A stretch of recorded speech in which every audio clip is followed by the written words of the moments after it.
Bueno, le decía que ya llegó el doctor Isaac de Paz González, jurista y constitucionalista, amigo, miembro de esta familia sin censura, a quien le agradezco su solidaridad y su paciencia. Querido Isaac, ¿cómo te va? Muy buenas noches. Hola, ¿qué tal, Vicente? Hola, audiencia de Sin Censura. Tal vez tiene que ver con el tema de salud mental, Vicente. No estamos tan ahí, tan desatinados. Oye, mi querido Isaac, hoy es el Día Internacional de los Derechos Humanos, así señalado por la ONU. ¿Cómo ves que vamos en esta tarea de la defensa de los derechos humanos en nuestro país? Pues estamos comenzando a replantear desde abajo, de manera horizontal, con políticas públicas, con reformas constitucionales de fondo, los derechos humanos, Vicente, porque aunque critiquen al presidente, han tenido hasta hace poco un enfoque bastante neoliberal, una construcción moral y hasta filosófica que los empujó hacia derechos privados, hacia derechos de las corporaciones.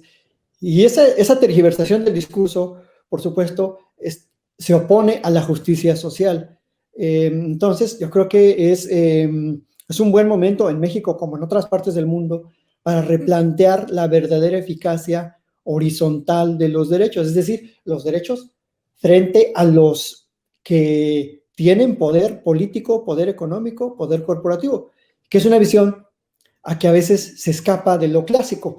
La visión clásica es solo el Estado viola los derechos, solo el Estado es responsable de todo. No, resulta que los entes privados que tienen muchísimo poder, las multinacionales, pues transgreden los derechos humanos. Y lamentablemente, por ejemplo, Vicente, hoy conocimos pues esta noticia del fallecimiento de personas migrantes centroamericanas y tiene que ver también, ahí hay un trasfondo de bandas que se dedican a traficar personas. Entonces, yo creo que estamos rezagados en muchos ámbitos, pero se están sentando las bases por lo menos a nivel federal. Hace falta mucho trabajo a nivel local, hace falta mucho trabajo en poderes judiciales locales, en fiscalías, en políticas públicas municipales, porque nos corresponden a todos. Hace falta mucho promover la cultura de la enseñanza de los derechos en las escuelas, en la etapa básica, en la intermedia, en la superior.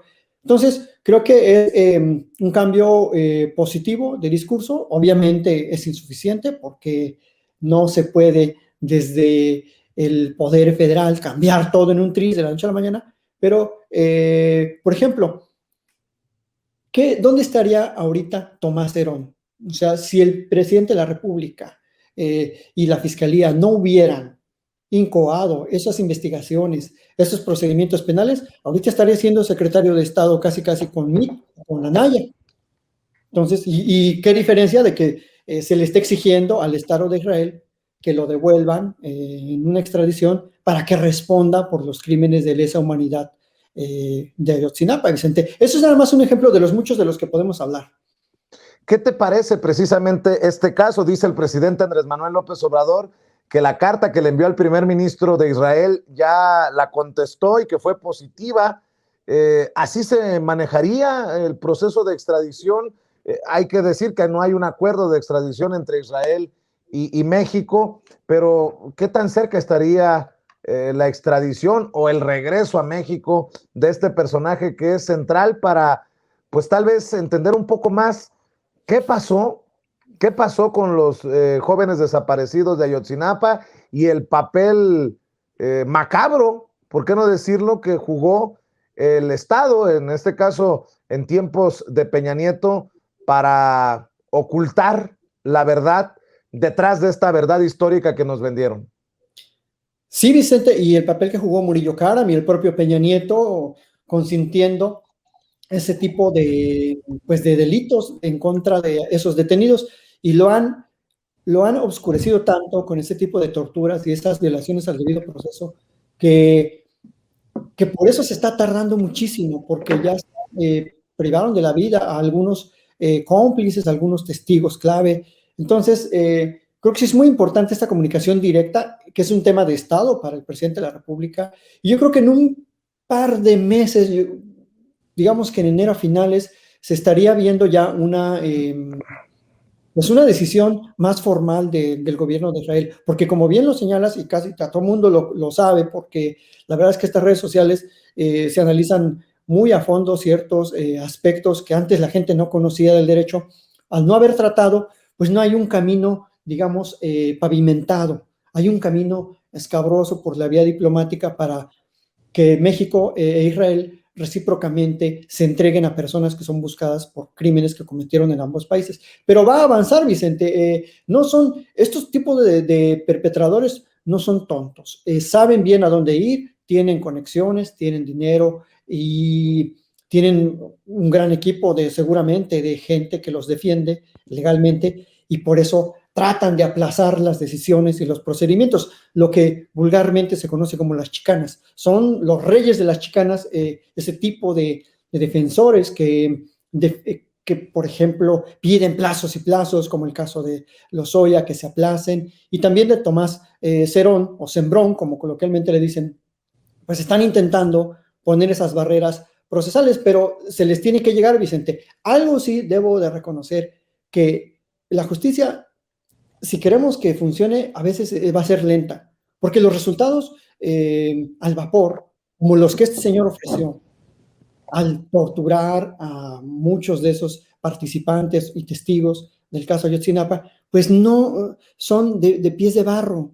Al ratito se caen y mira, o sea, resultó que ellos estaban siendo realmente los encubridores y perpetradores indirectos de la desaparición. Entonces, por eso, a veces, aunque nos caiga mal la justicia, porque va muy lenta, es la única manera de esclarecer bien un hecho. Y yo siempre lo he dicho, esto va a llevar un par de años más para saber qué pasó con esos estudiantes, Vicente. Así que cuando el gobierno se va por la derecha, se tarda un poco. Cuando se va por otra ruta, pues rápido encuentra a los culpables, que son puros chivos expiatorios. Precisamente señalabas el caso de de Emilio Lozoya Austin, quien podría estar muy cerca de ver su suerte. Ya parece que se le acabó esto de andarle dando retrasos a su caso y ya un juez le puso mano dura, tengo entendido que para el 15 de diciembre. Tú ya ves que vamos a ver claro en el caso de Emilio Lozoya Austin, doctor. Sí, por lo menos en el caso de agronitrogenados, Vicente, ya le pusieron un paro a las chicanas de, ay, es que no dio tiempo de revisar las pruebas. Creo que sí se excedieron ahí con 8 aplazamientos de los periodos de investigación. A nadie que yo recuerde se le aplaza tanto. Si bien es cierto, es un número muy considerable de pruebas, pues también el señor tiene dinero, no ha demostrado que es insolvente como para que lo defienda un abogado público. Entonces, pues el despacho tiene que ponerse a trabajar y a mí no me parece oportuno que la defensa diga, ay, es que no nos dio tiempo de revisar. Pues que se pongan a trabajar, que contraten más gente. O sea, eso no es culpa de la fiscalía ni culpa del juzgado. Así que yo creo que después de esta fase de cierre, señalarían una nueva fecha, seguramente para enero, de acusación. Pero ahí Lozoya todavía tiene una oportunidad de negociar o de dar información o de aceptar no sé, un acuerdo con la fiscalía o irse a un procedimiento abreviado en el cual, pues, lo que más nos importa a todos es que devuelva lo que se robó. O sea, por lo menos a mí, yo no soy de la visión del castigo, sino que repare el daño de las cantidades de millones de dólares que ha trascendido su conducta con estos desfalcos al erario público. Y pues lo demás, pues, que lo pague con una multa. Entonces, lo que nos importa es eso, Vicente, que se le acuse ya formalmente, que creo que ya va a suceder en enero, máximo en febrero, yo creo, y que por lo menos por ese asunto de nitrogenados y Odebrecht ya esté judicializado el asunto. Y si no, pues ya que se vaya a juicio y que sea lo que tenga que ser en el juicio, porque ya fue suficiente con Lozoya. Yo creo que sí, ya ahí la fiscalía sí se durmió mucho en cuanto a los periodos de ampliar la investigación. No ocurre así ordinariamente en un proceso penal. Antes de proponerte un tema para cerrar, doctor, aprovechando que te tengo en el sistema y que estás aquí con nosotros en Sin Censura dialogando, ¿Te ha tocado echarle una leída a esta controversia constitucional que pretenden 53 senadores de oposición, si recuerdo bien el número, contra el acuerdo del presidente Andrés Manuel López Obrador para blindar sus obras importantes de la 4T? Y esto que decidió Olga Sánchez Cordero, exministra, exsecretaria de Gobernación, hoy senadora, presidenta de la mesa directiva del Senado, porque la están atacando con todo. Y aquí lo importante, te digo, no sé si le has echado una revisadita al tema, pero me parece interesante escuchar tu opinión, porque, por ejemplo, Olga Sánchez Cordero dice, conforme a los criterios de la Suprema Corte de Justicia de la Nación, se concluye que el Senado mexicano carece de interés legítimo para promover una controversia constitucional contra el acuerdo del presidente López Obrador, como lo solicitaron diversos senadores y senadoras. En tal virtud, desde la perspectiva técnica, la presentación de una controversia constitucional es improcedente, pues en mi opinión es inexistente el principio de agravio respecto del Senado. Lo anterior no implica que el acuerdo no pueda ser sujeto de revisión judicial. Otros organismos constitucionales, entidades, poderes u órganos, bajo la perspectiva de interés legítimo y la existencia de un principio de afectación, podrían encontrar motivos para interponer una controversia constitucional. La presidencia del Senado mexicano representa la unidad y esto implica escuchar todas las voces, como siempre lo he hecho, pero también respetar los procesos legales y tomar decisiones con sustento jurídico y no político por el bien de esta máxima tribuna de los mexicanos. Y bueno, por esto que decidió Olga Sánchez Cordero, la han llamado sinvergüenza, la han llamado paje de López Obrador, le gritoneó ayer y le reventó la sesión Lili Téllez. ¿Me podrías dar tu opinión, profe, doctor? Claro que sí, estimado Vicente. Mira, es muy sencillo, Vicente. Las controversias son un mecanismo judicial que tienen los ciertos órganos políticos. A lo que se refiere la exministra o ministra en retiro, senadora, secretaria de Gobernación, es que para que tú, como órgano político, en este caso el Senado, pueda demandar, necesita haber una facultad, una competencia se llama, propia, o sea, del Senado, una facultad del Senado que esté siendo invadida por el Poder Ejecutivo Federal. Entonces, la controversia, en primer lugar, es eso, procede contra actos o contra omisiones que invaden competencias constitucionales. Las competencias constitucionales, como su nombre lo dice, están ya señaladas en la Constitución. Cada quien tiene las suyas: Poder Judicial, Poder Legislativo, senadores, diputados y Poder Ejecutivo. Al Poder Ejecutivo le compete toda la administración pública federal, es decir, todas las obras, todo el desarrollo de política pública en todos los sectores: economía, medio ambiente, en educación superior de la Secretaría de Educación. Es decir, ya está dicho, Vicente, lo que subraya la maestra Olga Sánchez Cordero es que el Senado no tiene ningún interés, es decir, no tiene un derecho vulnerado, no se le está transgrediendo nada al Senado, porque el Senado no tiene competencias en esas materias. El Senado pues tiene otro tipo de competencias: política exterior, participar en el nombramiento de los ministros, etcétera, pero no tiene ese tipo de competencias. Entonces, qué lamentable que el propio PAN, como también lo señaló la senadora Sánchez Cordero, en el pasado, precisamente, siempre le negó legitimidad al Senado en este tipo de asuntos, incluso, como se los dijo en su cara, ni siquiera tenían interés simple, es decir, ni siquiera, no tienen nivel en el entierro, en el lenguaje, digamos, coloquial, se puede decir, como para que quieran promover una controversia constitucional.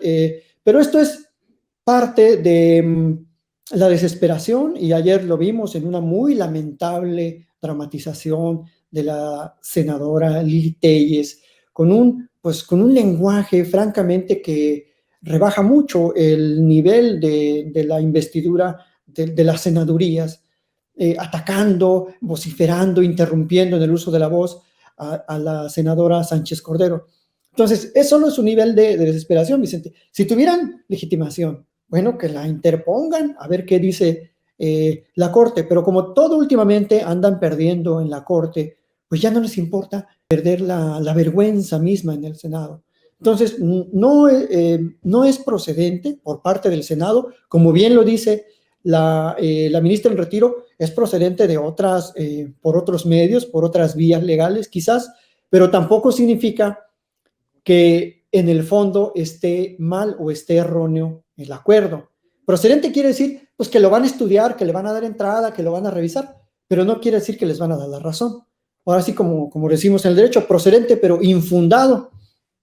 Al final eso les van a decir. Entonces, pues francamente les hace falta muchísima congruencia constitucional y visualizar que esas obras son para los intereses de la sociedad, de las comunidades, incluso de las comunidades más afectadas, de las comunidades pobres, y para obviamente incrementar la productividad nacional interna, la soberanía interna, la economía que nos fortalece frente a esos vaivenes en los mercados internacionales. Pero no lo ven así, Vicente. Ellos, como siempre hicieron obras para sus amigos, con sus amigos y para sus intereses, claro, ahora les molesta, les es muy recalcitrante que el gobierno federal esté trabajando para el pueblo. Eso es, en resumen, Vicente, su falta de congruencia constitucional. Digo, qué lástima así a la senadora, qué lamentable, mi solidaridad con ella, porque sí, es muy lamentable escuchar ese tipo de dramas en el Senado. Qué bueno tenerte aquí, con tu conocimiento, con tu bagaje, doctor Isaac de Paz González. ¿Por qué no cerramos invitando a la gente a tus trincheras en YouTube, en Twitter, en donde te encuentres, Isaac, para que amor con amor se pague, para que la gente que nos ve y nos escucha te respalde? Muchísimas gracias, Vicente. Pues en Twitter, @Isaac de Paz, Isaac con Z, Isaac de Paz, y en mi canal de YouTube, así, tal cual, Isaac de Paz González. Y muchísimas gracias, como siempre, por el espacio, Vicente, y por discutir estos grandes temas constitucionales Sin Censura, y que la gente se siga conectando, que siga viendo, y bueno, pues un saludo a toda la audiencia informada, crítica, juiciosa de Sin Censura. Muchísimas gracias, Vicente. Gracias, doctor. El doctor Isaac de Paz González hablando con nosotros sin censura.